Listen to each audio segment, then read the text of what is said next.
열매 맺는 삶의 원리, 이런 제목으로 같이 은혜를 나누고 싶습니다. 한번 따라서 하실까요? 열매 맺는 삶의 원리. 가을이 온 것 같아요. 어제 밤에 창문을 열고 잠깐 있었는데 와, 찬바람이 느껴지는 거예요. 저녁에도 열대야 현상 때문에 잠을 못 자고 누워 있으면서도 땀을 흘리고 그런 적이 엊그제 같은데 하나님의 놀라운 솜씨이죠. 아닌 것 같은데 이렇게 새로운 계절이 우리에게 찾아왔습니다. 가을은 결실의 계절이라고 그러지 않습니까? 열매 맺는 그런 계절이 되어서 우리의 가정에도 아름다운 축복의 열매가 맺히고 또 우리 목장에도 아름다운 은혜의 열매가 맺히기를 주의 이름으로 축원을 드립니다. 그러니까 우리가 신앙생활 하다 보면 열심히 신앙생활 하다가 어느 날 갑자기 사라지시는 분이 계세요. 저렇게 열심히 봉사하고 앞장서서 섬기던 분이 왜 사라지시게 되는 걸까? 왜 없어졌나? 여러 가지 이유가 있겠지만 거기에는 열매 맺지 못하는 삶과 관계가 있어요. 우리가 인생을 살다 보면 이렇게 낙심하게 되고 우울하게 되고 또 마음이 복잡하게 될 때가 있어서 이렇게 포기하고 싶을 때가 있어요. 하던 일을 멈추고 난 더 이상 못하겠다, 포기해야 되겠다, 이런 생각을 할 때가 있거든요. 근데 그럴 때는 언제냐? 내가 나 자신에게 실망할 때예요. 내가 내 자신에게 실망할 때, 내가 이 정도밖에 안 됐나?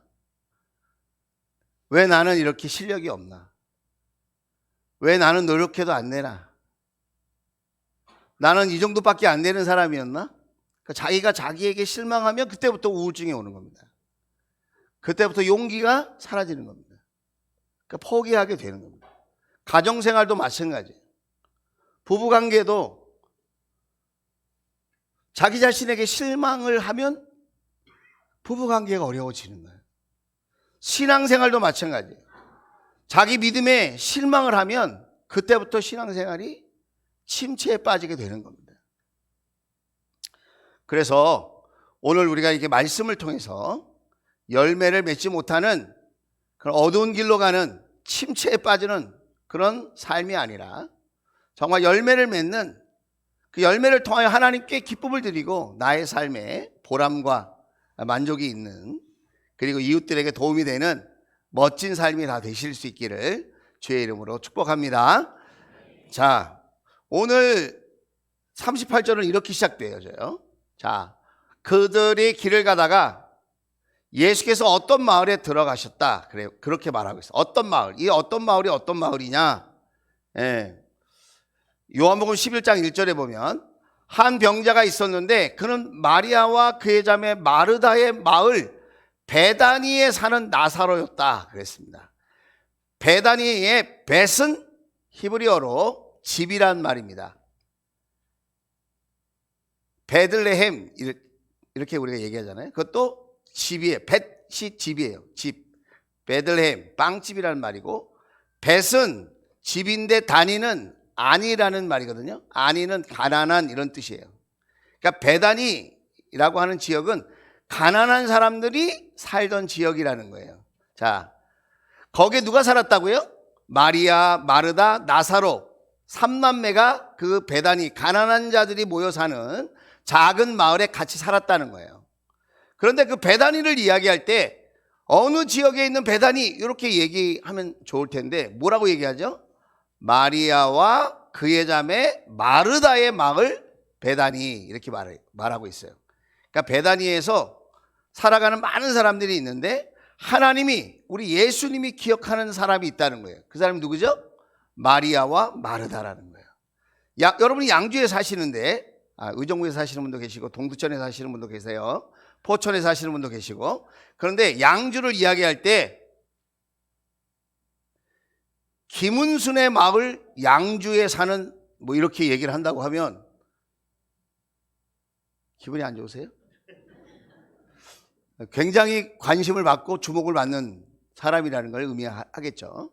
자, 마리아와 마르다의 마을 베다니. 자, 지도를 보겠습니다. 자, 베다니가요, 두 군데가 있어요. 요단강 동편에 있는 베다니가 있고요. 요단강 서편에 있는 예루살렘 근처에 있는 베다니가 있어요. 그러니까 오늘 말하는 이 베다니는 어느 지역이냐면 예루살렘 근처에 있는 베다니예요. 제가 보여드릴게요. 더 작은 사진으로. 예루살렘 성이 있어요. 거기 건너편에 감람산, 올리브산이 있어요. 그리고 감람산에서 조금 내려오면 벳바게라고 하는 지역이 있어요. 벳바게는 예수님이 나귀를 타고 가셨을 때 나귀를 구한 지역이에요. 벳바게. 나귀를 타고 예루살렘 성에 올라가셨으니까 예루살렘과 벳바게가 가깝다는 사실을 여러분이 기억하시면 좋겠어요. 벳바게에서 더 남동쪽으로 가면 베다니라는 지역이 나와요. 그러니까 베다니와 예루살렘 성은 약 3km, 그렇게 멀지 않죠. 약 3km 거리에 있는 지역이라는 거예요. 자, 근데 이 베다니가 왜 중요하냐? 이 베다니에서 예수님이 한 여인으로부터 기름 부음을 받았어요. 그리고 이 베다니에서 예수님이 십자가에 죽으시고 부활하신 다음에 40일 동안 제자를 만나주시고 승천하신 장소가 베다니예요. 누가복음 24장 49, 50절 말씀을 보겠습니다. 자, 파란색 읽을게요. 그러므로 너희는 위로부터 오는 능력을 입을 때까지 이 성에 머물러 있어라. 이 성이 예루살렘 성인 거 아시죠? 자, 이렇게 유언처럼 성령을 받을 때까지 이 성에 있어라. 이렇게 얘기하시고는 50절. 그리고 예수께서는 그들을 밖으로, 그들이 누구예요? 예수님의 제자들을 밖으로 어디까지? 베다니까지 데리고 가서 손을 들어 그들을 축복하셨다. 그 다음 장면이 뭘까요? 승천하셨대. 승천. 예수님은 승천하셨어요. 그리고 승천하신 그 모습 그대로 다시 이 땅에 오신다고 말씀하셨어요. 저는 성경 말씀대로 예수님께서 오실 줄로 믿습니다. 자, 이런 장소예요. 자, 38절로 다시 돌아가 볼게요. 자, 지금 배경을 말씀드린 거예요. 자, 예수께서 어떤 마을에, 이 어떤 마을이 어디라고요? 베다니, 가난한 자들이 모여 있는, 특별히 마리아와 마르다가 살고 있는, 나사로가 살고 있는 그 마을에 들어가셨어요. 그런데 마르다라고 하는 여자가 예수님을, 예수님이다! 우리 집에 오세요, 예수님! 그리고는 자기 집으로 모셔드렸다, 이 말이에요. 예수님을 초대한 거예요, 자기 집에. 여러분, 우리 목장 모임 할 때에 자기 집으로 목장 식구들을 초대하는 것은 마치 예수님을 우리 집에 초대하는 것과 똑같은 영적인 의미가 있어요. 예수님을 집에 모셨으니 얼마나 좋았을까요? 예수님이 귀신을 내쫓고 병자를 고치시고 오병이의 기적을 일으키시고 수많은 기적과 이적을 행하시는 하나님의 아들이신 예수님을 나의 집에 지금 초대한 거예요. 이 집에 두 자매가 있다고 그랬죠? 누구랑 누구죠? 이름이? 마리아하고 마르다예요. 그래서 손님을 딱 청했는데 이 손님을 잘 모시기 위해서 역할 분담을 합니다. 역할 분담. 자, 그래서 마리아는 예수님과 대화를 합니다. 예수님이 앉아 계신 곳에 그 발끝에 앉아서 예수님이 하시는 말씀을 경청하고 또 자기가 궁금한 이야기를 예수님께 드리고 그러면서 예수님이 기다리시는 동안 외롭지 않도록, 심심하지 않도록, 무안하지 않도록, 어색하지 않도록 마리아가 예수님과 대화를 하면서 예수님의 말씀을 잘 듣는 거예요.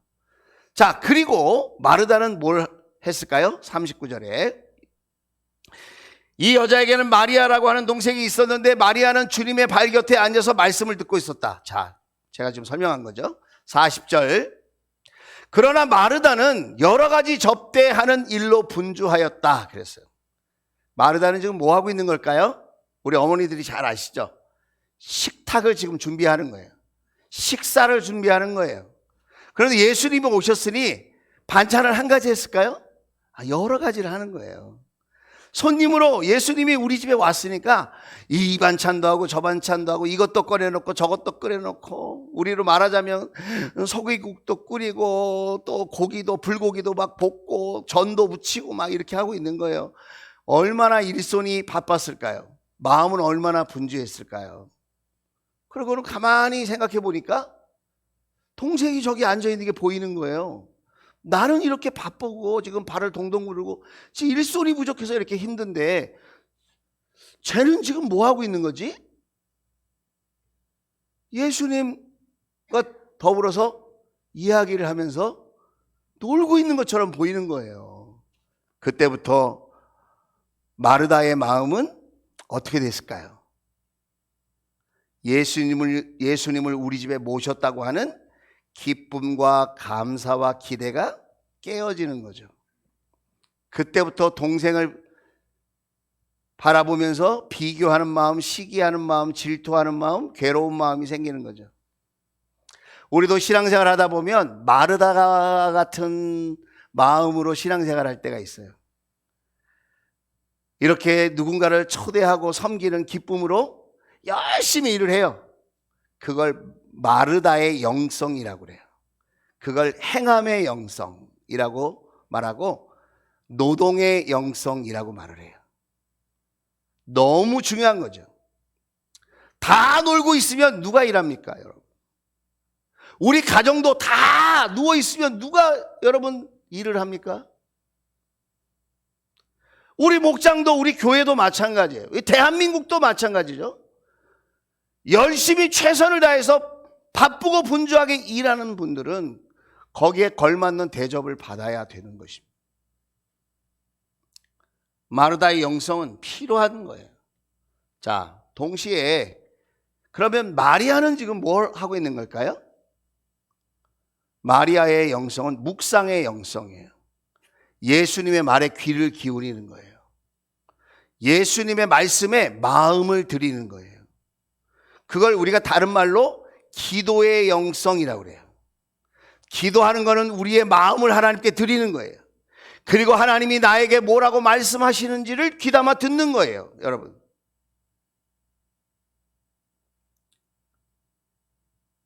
오늘 이런 장면들을 통해서 우리가 두 가지 삶의 열매를 맺는 원리를 우리가 발견할 수 있다는 거예요. 이런 장면을 통해서. 두 가지만 나눠보고 싶어요. 자, 금방 끝날지 모르니까 여러분 귀담아 들으시면 좋을 것 같아요. 자, 첫째는 일보다 관계를 소중히 하라는 거예요. 한번 따라서 하겠습니다. 일보다 관계를 더 소중히 하라. 그렇죠. 일 잘하는 사람이 놓치는 게 있어요. 관계를 깨뜨려요. 왜 그러죠? 업적을 남겨야 되고 실적을 남겨야 되고 또 내가 필요한 이익을 남겨야 되니까. 그래서 일에 빠지면 관계를 해치는 사람이 있어요. 일을 열심히 하는 것은 소중한 거라고 그랬죠. 그런데 관계를 깨뜨리고 관계를 망가뜨리면서 일을 하면 그 일은 지속할 수가 없어요. 그리고 좋은 열매를 맺을 수가 없어요. 우리 교회 안에도 봉사를 일을 열심히 하는 분들이 계시거든요. 그런데 사랑의 관계를 놓치는 경우가 있어요. 주방에서 열심히 음식을 만들고 시간 안에 점심 식탁을 마련해 내야 되는 것, 그것은 너무 중요한 거죠. 그 땀 흘리는 그 수고는 너무너무 귀한 거예요. 그런데 그 일을 하면서 주변에 있는 사람들과 다투거나 그 마음에 시기하고 질투하고 비교하는 마음이 들어오면 열심히 일을 하는데 뭐가 없을까요? 감사하는 마음이 없어요. 기쁜 마음이 사라지는 거예요. 그것은 가정의 일도 마찬가지, 직장의 일도 마찬가지입니다. 여러분, 신앙생활도 마찬가지입니다. 여러분이 뭔가 열심히 일을 하는데 기쁨이 없다. 그러면 주님과의 관계를 생각해 봐야 돼요. 내가 예수님과의 관계가 살아있나 지금? 나는 예수님과 사랑의 관계를 지금 잘 유지하고 있는가? 여러분이 가정일을 하면서 일을 하면서 막 짜증나. 이놈의 새끼. 막 이런 생각이 나고, 쟤네들은 손이 없나 발이 없나 자꾸 이런 생각을 하고 막 우라통이 터지고 막 이렇게 하면 열심히 일하는 보람이 있어요? 없어요? 없어. 차라리 하지 마세요. 큰일 났네. 하세요. 여러분, 열심히 일하는 건 좋은 건데 더 중요한 거는 기쁨으로 감사함으로 일할 수 있도록 예수님과의 사랑의 관계를 놓치지 말라는 거예요. 자, 목장 생활을 한번 제가 얘기해 볼게요. 목장에 모일 때, 지난주 금요일은 정말 목장하기 어려운 날이었어요. 낮서부터 그렇게 소낙비가 막 내리고, 제가 잠시 운전할 기회가 있어서 운전을 했는데 앞이 안 보일 정도예요.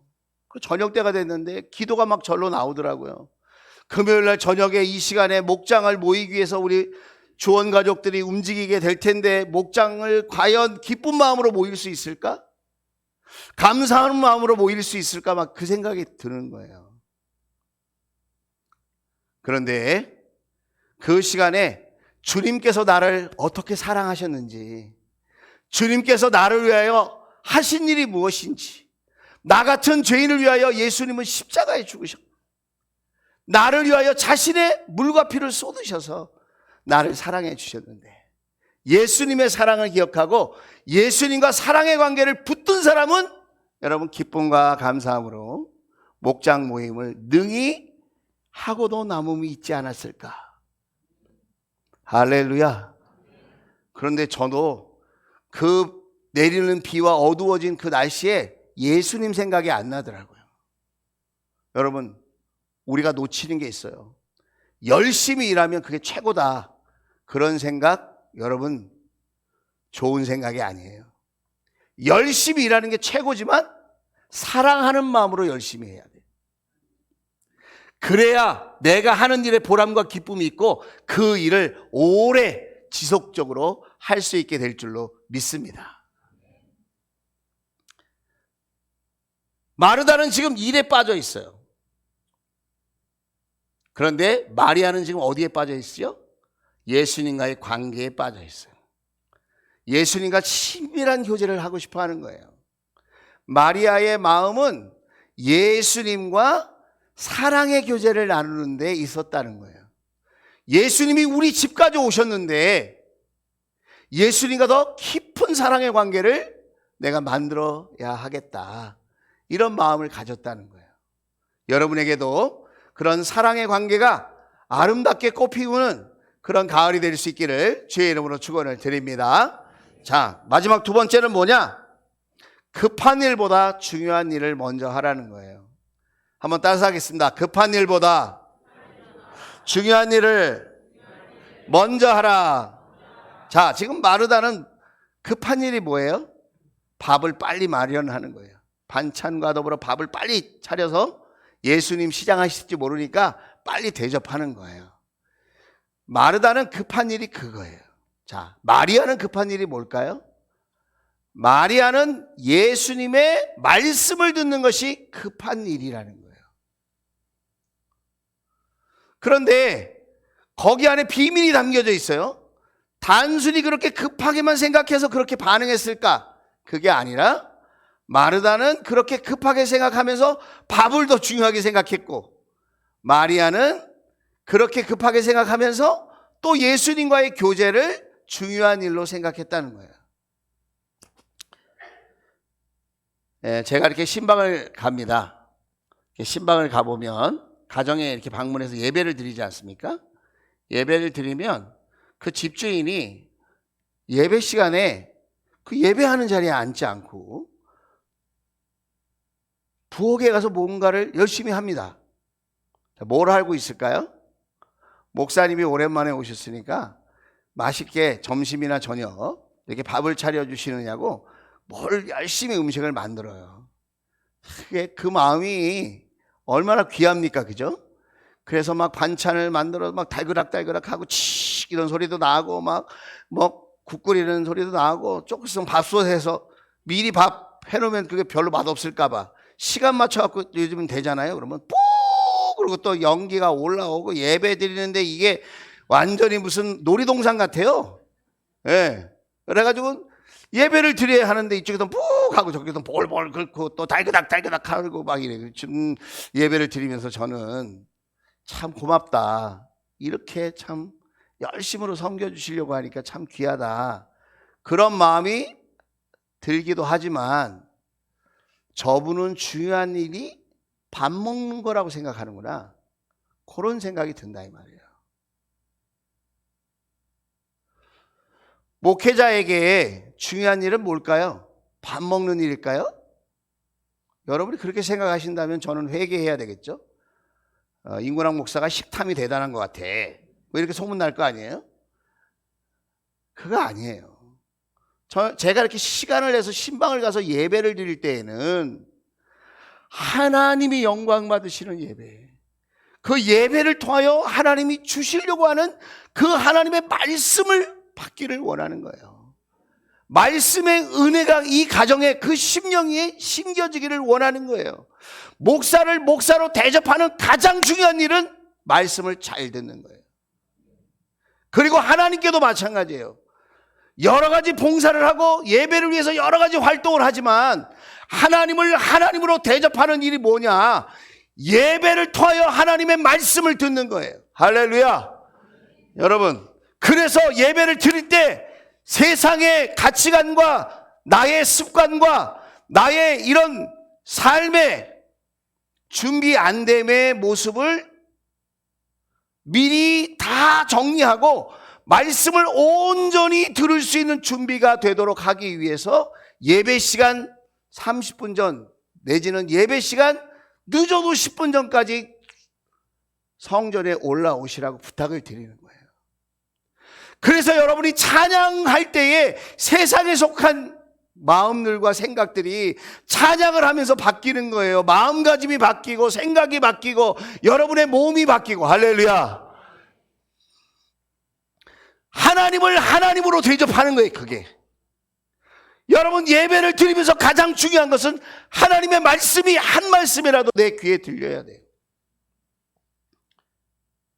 지금 마리아가 예수님 발곁에 있는데 마르다가 41절에 이렇게 얘기합니다. 자, 41절.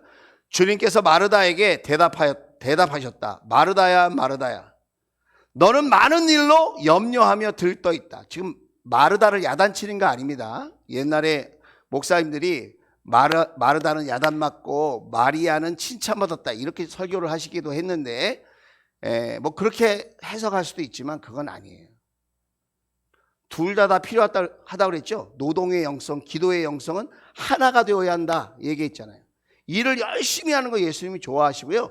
중동 지역에는 이렇게 손님을 대접하는 마음, 그것을 귀하게 여겨요.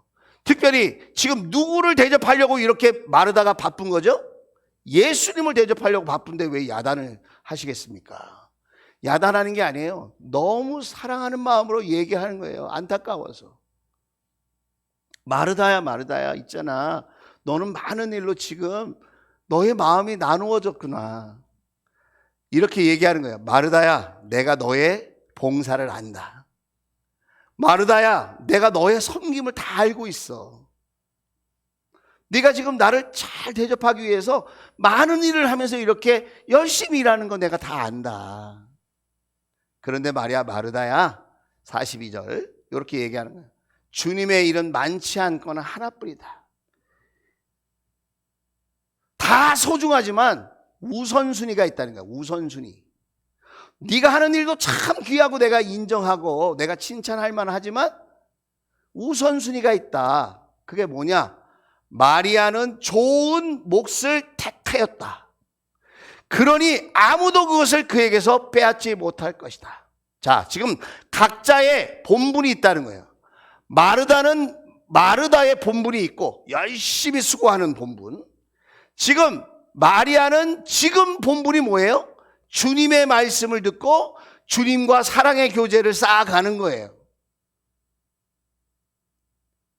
그런데 지금 이 본분을 잘 지키면서 나아갈 때에 하지 말아야 될 것이 있어요. 그게 뭘까요? 서로 비교하는 거예요. 서로 비교하면 안 돼요. 내가 주님 앞에서 내가 해야 할 일을 기쁘고 감사한 마음으로 사랑하는 마음으로 하는 거예요. 봉사도 섬김도 사랑하는 마음으로 하는 거고요. 주님의 말씀을 듣는 것도 사랑하는 마음으로 듣는 거예요. 이해가 되시면 아멘. 내가 쟤보다 더 많이 배워야 돼. 내가 쟤보다 더 깊은 것을 깨달아야 돼. 내가 쟤보다 더 능력 있어야 돼. 이건 아니에요. 경쟁하는 게 아니에요, 여러분. 신앙생활은 경쟁이 아니에요. 신앙생활은 하나 되는 거예요. 신앙생활은 경쟁하거나 투쟁하는 게 아니에요. 신앙생활은 연합하는 것이고 하나 되는 것이고 한 마음 되는 것인 것을 여러분 기억할 수 있게 되기를 주의 이름으로 축원을 드립니다. 여러분 최근에 하나님 말씀을 듣다가 하나님 말씀이 와 진짜 꿀송이 같다 이렇게 느껴보신 적이 있나요? 최근에 여러분이 하나님 말씀을 듣다가 정말 그 말씀에 흠뻑 그 은혜에 빠져가지고 정신을 못 차릴 정도로 자, 이 말씀 너무 좋다 그렇게 그 말씀을 이렇게 붙들어 보신 적이 있나요?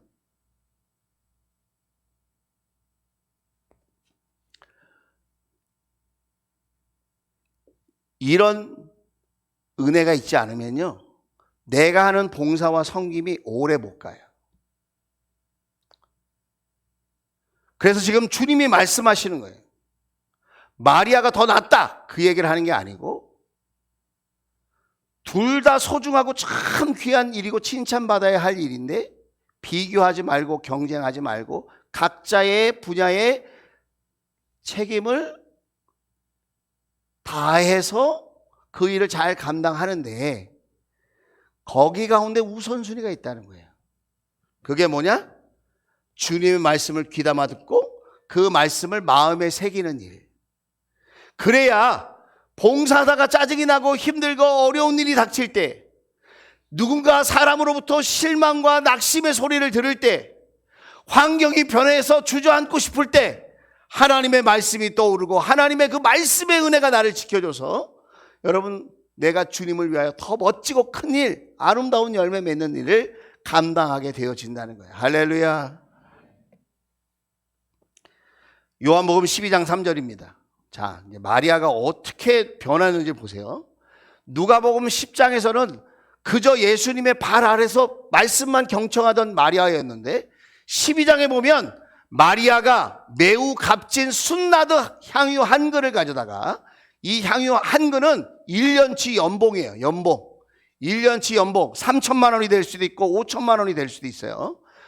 뭐 7천만 원 1억도 될 수도 있겠죠. 여러분의 연봉이 얼마인지 모르겠지만 여러분 1년치 연봉에 해당하는 아주 값비싼 향유였어요. 그 향유를 마리아가 예수님 발에 부었어요. 자기 머리털로 예수님의 발을 닦았어요. 온 집안에 향유 냄새가 가득 찼어요. 그런데 이 장면을 보고 정치적으로 해석한 사람이 있어요. 그 유명한 사람 누구죠? 가룟 유다. 가룟 유다는 정치적으로 이걸 해석하는 거야. 아니 1년치 연봉이나 되는 큰 돈을 가난한 사람을 돕지. 이 베다니 지역에 가난한 사람 천지인데 그 사람들을 도우면 되지 왜 안 돕고 예수님에게 다 쏟아부어. 그게 지금 올바른 신앙생활이야? 지금 그렇게 가룟 유다가 따지고 드는 거예요. 그런데 예수님이 뭐라고 말씀하십니까? 12장 7절이에요. 자, 같이 읽어봅시다. 12장 7절 시작. 예수께서 말씀하셨다. 그대로 두어라. 그는 나의 장사날에 쓰려고 간직한 것을 쓴 것이다. 예수님이 누군 줄 알았어요. 누가? 마리아가. 예수님 발끝에서 예수님이 하시는 구원의 말씀, 예수님이 전해주시는 천국 복음, 그것을 들을 때 예수님이 온 세상을 구원하시기 위하여 오신 구세주인 것을 알았어요. 십자가에 며칠 후면 십자가에 달려서 죽으실 건데 예수님이 우리의 모든 죄를 짊어지시고 십자가에 죽으실 것을 알았단 말이에요. 말씀을 통하여 예수님이 누군지 알았기 때문에 그는 이렇게 큰 헌신을 주저하지 않고 하나님 앞에서 예수님에게 행할 수 있었다는 거예요. 여러분, 모르면 헌신할 수 없습니다. 모르면 봉사하는 일이 여러분 가치 없는 일이 되고 맙니다. 알지 못하면 섬기다가 시험에 들고 낙심과 좌절에 빠지게 되는 겁니다. 마리아는 예수님이 누구인지를 알았기 때문에, 예수님이 어떤 분이신 줄을 알았기 때문에 1년치 연봉에 되는 값비싼 향유를 깨뜨려서 예수님 앞에 부어드린 줄로 믿습니다. 십자가의 죽음을 장사하는 날에 쓰려고 그는 간직한 것을 미리 쓴 것이다. 할렐루야. 마르다도 훌륭하지만 마리아는 더 훌륭하다. 어디에 집중하니까? 예수님께 집중하니까. 그리스도를 본받아라고 하는 책을 쓴 사람이 있습니다. 이 그리스도를 본받아라고 하는 책을 여러분도 일독해 보시기를 권면드리는데, 이런 별명이 있어요. 성경책만큼 훌륭한 책이다. 이런 별명이 있는 책이에요. 뭐가요? 그리스도를 본받아. 누가 썼느냐? 1400년도에 독일의 수도사였던 토마스 아켄퍼스라고 하는 사람이 썼어요. 그 사람이 이런 말을 했어요. 자, 나이를 먹는다고 저절로 좋은 사람이 되는 것이 아니다. 나이를 먹는다고 저절로 좋은 사람이 되는 것이 아니다. 나이를 먹는다고 저절로 하나님이 보시기에 좋은 사람이 되는 게 아니다. 여러분 가정에 같이 나이를 먹는 사람들이 있죠? 주위에 있잖아요. 목장 식구들 가운데. 나이를 먹는다고 좋은 사람이 되는 게 아니라는 거예요. 우리 육신은 예배드리기 싫어해요. 일주일에 한 번 예배드리는 것도 크게 우리가 마음 먹고 결심해서 오는 거 아닙니까? 우리의 육신은 기도하는 것도 싫어해요. 우리의 육신은 친교하는 것도 싫어해요. 내 맘대로 살고 싶어요. 다 우리는. 우리의 육신은 말씀을 배우는 것도 싫어해요. 그래서 삼고물을 할까 말까 고민하시잖아요. 사도 바울은 정확하게 알았어요. 우리 인간의 본질을. 그래서 로마서 8장 5절 6절에 이렇게 이야기합니다. 같이 한번 읽어봅시다. 시작.